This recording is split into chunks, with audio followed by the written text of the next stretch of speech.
The Law of One, Session 93, August 18, 1982. 93.0 RA, I am Ra. I greet you in the love and in the light of the one infinite Creator. We communicate now. 93.1 Questioner. Could you first please give me the condition of the instrument? I am Ra. The physical complex distortions of this instrument far more closely approach what you might call the zero mark, that is, the instrument, while having no native physical energy, is not nearly so far in physical energy deficit distortions. The vital energy distortions are somewhat strengthened since the last asking. 93.2 Questioner. What is the position and condition of our fifth density, negatively oriented visitor? I am Ra. This entity is with this group but in a quiescent state due to some bafflement as to the appropriate method for enlarging upon its chosen task. 93.3 Questioner. Thank you. The foundation of our present illusion, we have stated previously to be the concept of polarity. I would ask that since we have defined the two polarities as service to others and service to self, is there a more complete or eloquent or enlightening definition, or any more information that we don't have at this time on the two ends of the poles that would give us a better insight into the nature of polarity itself? I am Ra. It is unlikely that there is a more pithy or eloquent description of the polarities of third density than service to others and service to self due to the nature of the mind/body/spirit complex's distortions towards perceiving concepts relating to philosophy in terms of ethics or activity. However, we might consider the polarities using slightly variant terms. In this way, a possible enrichment of insight might be achieved for some. One might consider the polarities with the literal nature enjoyed by the physical polarity of the magnet. The negative and positive, with their electrical characteristics, may be seen to be just as in the physical sense. It is to be noted in this context that it is quite impossible to judge the polarity of an act or an entity, just as it is impossible to judge the relative goodness of the negative and positive poles of the magnet. Another method of viewing polarities might involve the concept of radiation/absorption. That which is positive is radiant, that which is negative is absorbent. 93.4 Questioner. Now, if I understand correctly, prior to the veiling process, the electrical polarities, the polarities of radiation and absorption, all existed in some part of the creation. But the service to others/service to self polarity that we're familiar with had not evolved and only showed up after the veiling process, as an addition to the list of possible polarities, you might say, that could be made in the creation. Is this correct? I am Ra. No. 93.5 Questioner. Would you correct me on that? I am Ra.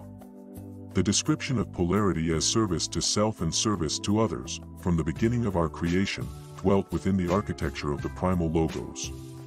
Before the veiling process, the impact of actions taken by mind/body/spirits upon their consciousnesses was not palpable to a significant enough degree to allow the expression of this polarity to be significantly useful. Over the period of what you would call time, this expression of polarity did indeed work to alter the biases of mind/body/spirits so that they might eventually be harvested. The veiling process made the polarity far more effective.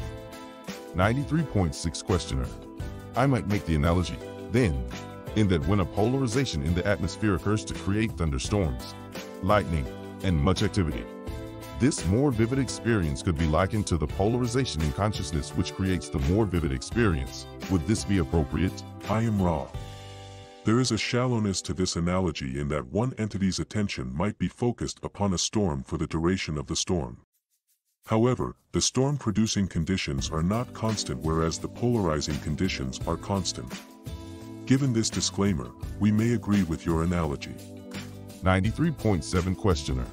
With the third tarot card, we come to the first edition of archetypes after the veiling process, as I understand it, and I am assuming that this third archetype is, shall I say, loaded in a way so as to create, if possible, polarization, since that seems to be one of the primary objectives of this particular logos in the evolutionary process. Am I in any way correct on this? I am Ra. Before we reply to your query, we ask your patience, as we must needs examine the mind complex of this instrument in order that we might attempt to move the left manual appendage of the instrument. If we are not able to effect some relief from pain, we shall take our leave. Please have patience while we do that which is appropriate. I am Ra. There will continue to be pain flares. However, the critical portion of the intense pain has been alleviated by repositioning. Your supposition is correct.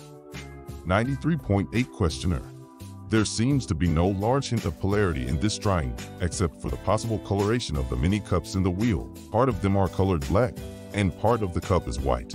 Would this indicate that each experience has within it a possible negative or positive use of that experience that is randomly generated by this seeming wheel of fortune? I am raw. Your supposition is thoughtful. However, it is based upon an addition to the concept complex which is astrological in origin. Therefore, we request that you retain the concept of polarity but release the cups from their strictured form. The element you deal with is not in motion in its original form but is indeed the abiding sun which, from the spirit, shines in protection over all catalyst available from the beginning of complexity to the discerning mind/body/spirit complex.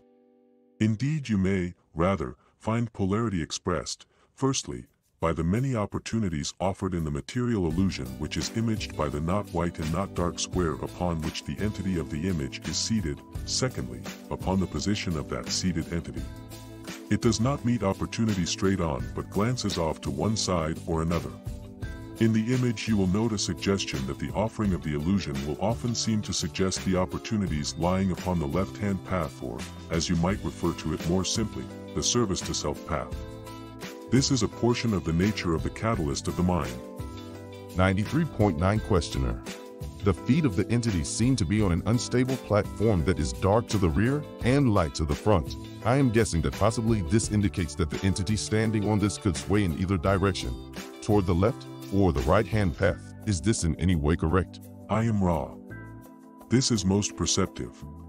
93.10 Questioner. The bird, I am guessing, might be a messenger. The two paths depicted by the position of the wings, bringing catalyst which could be used to polarize on either path. Is this in any way correct? I am raw.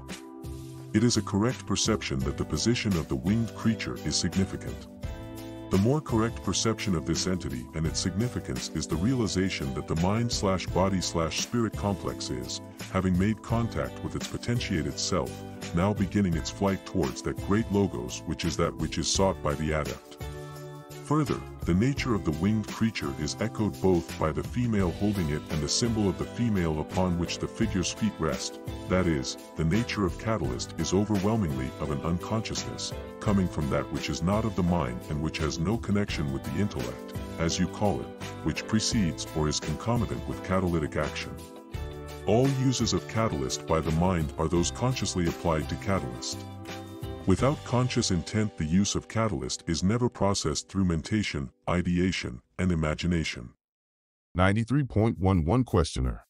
I would like, if possible, an example of the activity we call catalyst of the mind in a particular individual undergoing this process. Could Ra give an example of that? I am Ra.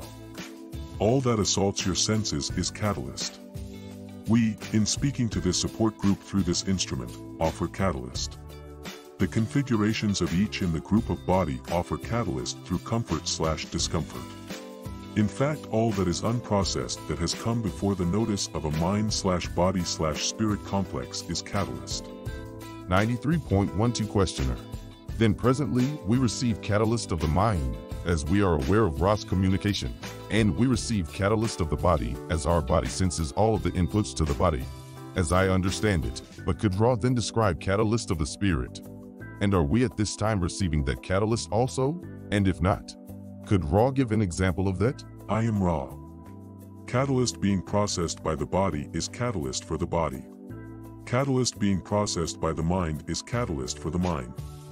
Catalyst being processed by the spirit is catalyst for the spirit. An individual mind/body/spirit complex may use any catalyst which comes before its notice, be it through the body and its senses or through mentation or through any other more highly developed source, and use this catalyst in its unique way to form an experience unique to it, with its biases. 93.13 Questioner. Would I be correct in saying that the archetype for the catalyst of the mind is the Logos' model for its most efficient plan for the activity or use or action of the catalyst of the mind? I am Ra. Yes. 93.14 Questioner. Then the adept, and becoming familiar with the Logos' archetype in each case, would then be able to most efficiently use the Logos' plan for evolution. Is this correct? I am Ra. In the archetypical mind, one has the resource of not specifically a plan for evolution, but rather a blueprint or architecture of the nature of evolution. This may seem to be a small distinction, but it has significance in perceiving more clearly the use of this resource of the deep mind. 93.15 Questioner. Then Ra presented the images which we know now as the tarot, so that the Egyptian adepts of the time could accelerate their personal evolution. Is this correct? And was there any other reason for the presentation of these images by Ra? I am Ra. You are correct. 93.16 Questioner. Are there any other uses at all of value of these images or tarot cards than the one I just stated? I am Ra. To the student, the tarot images offer a resource for learn/teaching the processes of evolution. To any other entity, these images are pictures and no more. 93.17 Questioner. I was specifically thinking of the fact that Ra, in an earlier session, spoke of the tarot as a system of divination. Could you tell me what you meant by that? I am Ra. Due to the influence of the Chaldees, the system of archetypical images was incorporated by the priests of that period into a system of astrologically based study, learning, and divination. This was not a purpose for which Ra developed the tarot. 93.18 Questioner. The third card also shows the wand. I am assuming it is in the right hand, the ball at the top being the round magical shape. Am I in any way correct in guessing that Catalyst of the Mind suggests possible eventual use of the magic depicted by this wand? I am Ra. The wand is astrological in its origin and as an image may be released from its stricture. The sphere of spiritual power is an indication indeed that each opportunity is pregnant with the most extravagant magical possibilities for the far-seeing adept. 93.19 Questioner. Would the fact that the clothing of the entity is transparent indicate the semi-permeability of the veil for the mental catalytic process? I am Ra. We again must pause. I am Ra. We continue under somewhat less than optimal conditions. However, due to the nature of this instrument's opening to us, our pathway is quite clear and we shall continue. Due to pain flares, we must ask that you repeat your last query. 93.20 Questioner. I was just wondering if the transparency of the garment on the third card indicates the semi-permeable nature of the veil between conscious and subconscious. I am Ra. This is a thoughtful perception and cannot be said to be incorrect. However, the intended suggestion, in general, is an echo of our earlier suggestion that the nature of catalyst is that of the unconscious, that is, outward catalyst comes through the veil. All that you perceive seems to be consciously perceived. This is not the correct supposition. All that you perceive is perceived as catalyst unconsciously. By the, shall we say, time that the mind begins its appreciation of catalyst, that catalyst has been filtered through the veil, and in some cases much is veiled in the most apparently clear perception. 93.21 Questioner.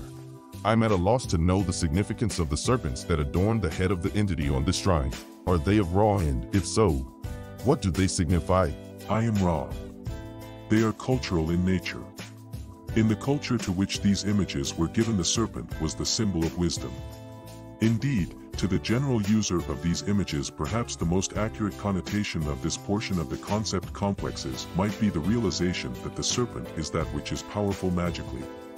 In the positive sense, this means that the serpent will appear at the indigo ray site upon the body of the image figures. When a negative connotation is intended, one may find the serpent at the solar plexus center. 93.22 Questioner. Is there any significance to the serpent? Is there any polarity to the serpent as we experience it in this illusion? I am Ra. We assume that you question the serpent as used in these images rather than the second density life form, which is a portion of your experience. There is a significance to the serpent form in a culture which coexists with your own, but which is not your own. That is, the serpent is symbol of that which some call the Kundalini and which we have discussed in previous material. 93.23 Questioner. Is there any other aspect of this third card that Ra could comment on at this time? I am Ra. There may be said to be many aspects which another student might note and ponder in this image. However, it is the nature of teach/learning to avoid trespass into the realms of learn/teaching for the student. We are quite agreed to comment upon all observations that the student may make. We cannot speak further than this for any student. We would add that it is expected that each student shall naturally have an unique experience of perception dealing with each image. Therefore, it is not expected that the questioner ask comprehensively for all students. It is, rather, expected and accepted that the questioner will ask a moiety of questions which build up a series of concepts concerning each archetype, which then offer to each succeeding student the opportunity for more informed study of the archetypical mind. May we ask for one more query at this time? We are pleased to report that this instrument has remembered to request the reserving of some transferred energy to make more comfortable the transition back to the waking state. Therefore, we find that there is sufficient energy for one more query. 93.24 Questioner. I am assuming that you mean one full question, and I'll make that question. I'd like to know the significance of the shape of the crux ansata, and if that's too much of an answer, I will just ask if there is anything we can do to make the instrument more comfortable or improve the contact. I am raw. There are mathematical ratios within this image which may yield informative insights to one fond of riddles. We shall not untangle the riddle.